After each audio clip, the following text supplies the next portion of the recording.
বাড়িতে আমি আর আমার শ্বশুর একা থাকতাম। রোজ রাতে আমার শ্বশুর আমাকে এক গ্লাস পানি দিয়ে যেত আর বলতো, বৌমা ঘুমাও। আর সকালে আমার রুমে এসে দেখে যেত আমি ঠিক আছি কিনা। আমার মনের অবস্থা তখন ভালো ছিল না। আমি বিধবা হয়েছিলাম, 1 মাসও হয়নি। কিন্তু একটা জিনিস খুব আশ্চর্যের ছিল, যখনই আমি ওই পানি খেয়ে ঘুমাতাম আমার খুব ঘুম চলে আসতো। আর সকালে উঠেই আমার শরীর কিচ্ছু ভালো লাগতো না। রোজ একই কাজ করতে করতে আমি ক্লান্ত হয়ে পড়েছিলাম।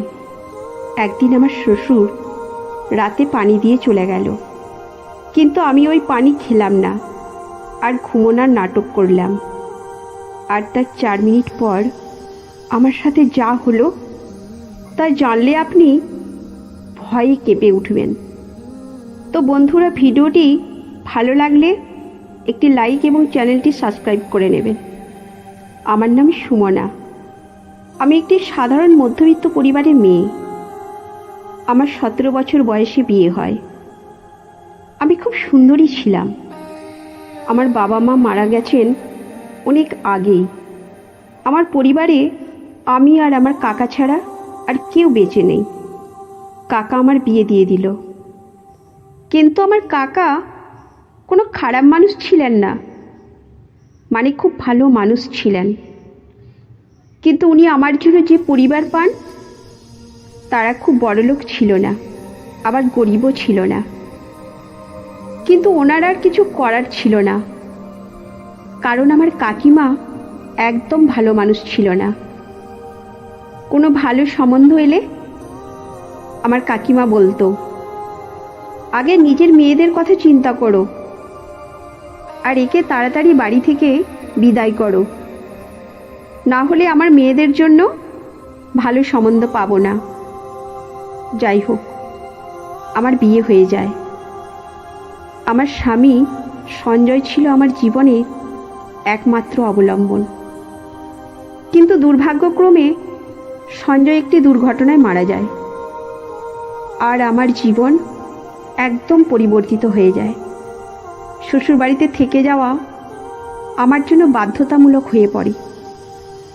আমার শ্বশুর বিমলচন্দ্র রায় ছিলেন একজন অত্যন্ত সম্মানিত ব্যক্তি এবং গ্রামের মানুষের মধ্যে ব্যাপক প্রিয়। তিনি সদয় স্বভাবের হলেও আমার প্রতি তার আচরণ কিছুটা আলাদা ছিল। সঞ্জয়ের মৃত্যুর পর আমার জীবনে শূন্যতা নেমে আসে। শ্বশুরবাড়ির সবাই আমাকে সমবেদনা জানাতো, কিন্তু শ্বশুরের সাথে আমার সম্পর্ক কেমন যেন অদ্ভুত হতে শুরু করে। একদিন বিকেলে আমি বারান্দায় বসে আছি, তখন শ্বশুর এসে বললেন, সুমনা, তুমি কি একটু সময় পাবে? কিছু কথা বলতে চাই। আমি মাথা নেড়ে সম্মতি দিলাম। তিনি আমাকে তার ঘরে নিয়ে গেলেন। শ্বশুরের ঘরটি ছিল বড় এবং আলোকিত। সেখানে অনেক বই আর পেপার ওয়ার্ক পড়েছিল। তিনি আমাকে বসতে বললেন। আমি কিছুটা ভয় পেয়েছিলাম, কারণ তিনি সাধারণত এভাবে কথা বলেন না। শ্বশুর বললেন, সুমনা, তোমার সঞ্জয়কে আমরা সবাই খুব ভালোবাসতাম। তার চলে যাওয়ায় আমাদের সবার জীবনে একটা ফাঁকা সৃষ্টি হয়েছে। কিন্তু আমার মনে হয় তুমি সবচেয়ে বেশি কষ্ট পাচ্ছ। আমি চাই তুমি জানো, তুমি যদি কখনো কোনো সমস্যায় পড়ো, আমি সবসময় তোমার পাশে আছি। এই কথাগুলি শুনে আমার চোখে পানি এসে গেল। আমি কোনোভাবে বললাম, ধন্যবাদ বাবা। আপনার কথা শুনে আমার মনে একটু সাহস পেলাম। তিনি আমার হাত ধরে বললেন, সুমনা, তুমি শুধু আমার বৌমা নও, তুমি আমার মেয়ের মতো।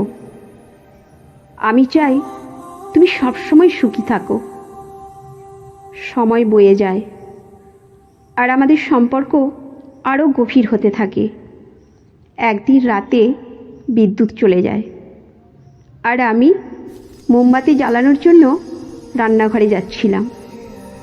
তখন হঠাৎ দেখি শ্বশুর আমার পেছনে এসে দাঁড়িয়েছেন। তিনি আমার কাঁধে হাত রেখে বললেন, সুমনা, তুমি খুব সুন্দর মেয়ে। তোমাকে নিয়ে আমার মনে অনেক ভালোবাসা জমেছে। আমার বুকের ধুকপুকানি বেড়ে গেল। আমি কিছু বলতে পারলাম না। শ্বশুরের হাত আমার কোমরে চলে এলো আর তিনি আমাকে কাছে টেনে নিলেন। আমি বুঝতে পারছিলাম এটা ঠিক নয়, কিন্তু তার ছোঁয়া আমাকে অদ্ভুত এক অনুভূতি দিচ্ছিল।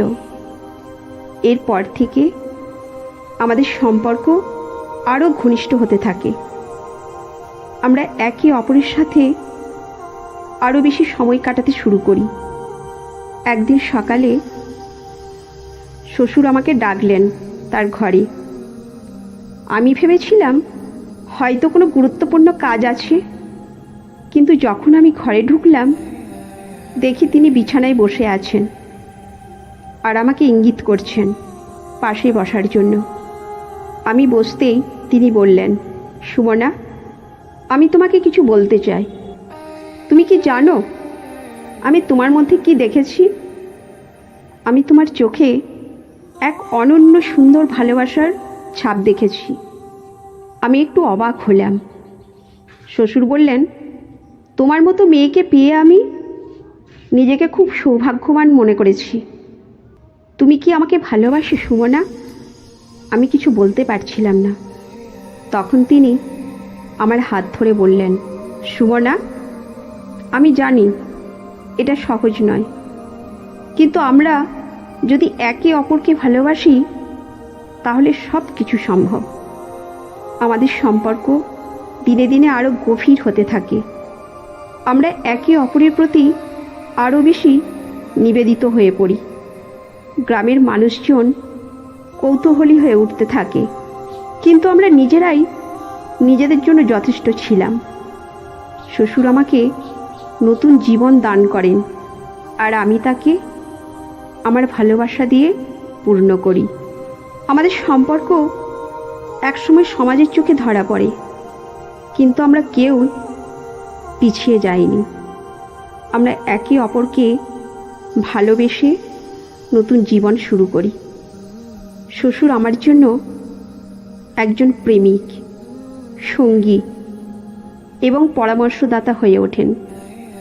তিনি আমাকে শিক্ষা দেন যে জীবনের প্রতিটি মুহূর্তকে উপভোগ করতে হবে এবং ভালোবাসার মাধ্যমে সব কিছু সম্ভব। আমার জীবন অনেক পরিবর্তিত হয়েছে। সঞ্জয়ের মৃত্যুর পর আমি ভেবেছিলাম সব কিছু শেষ হয়ে গেছে, কিন্তু শ্বশুরের ভালোবাসা আমাকে নতুন জীবন দান করেছে। আমরা একসাথে সুখে জীবনযাপন করছি আর একে অপরকে ভালোবেসে প্রতিটি মুহূর্ত উপভোগ করছি।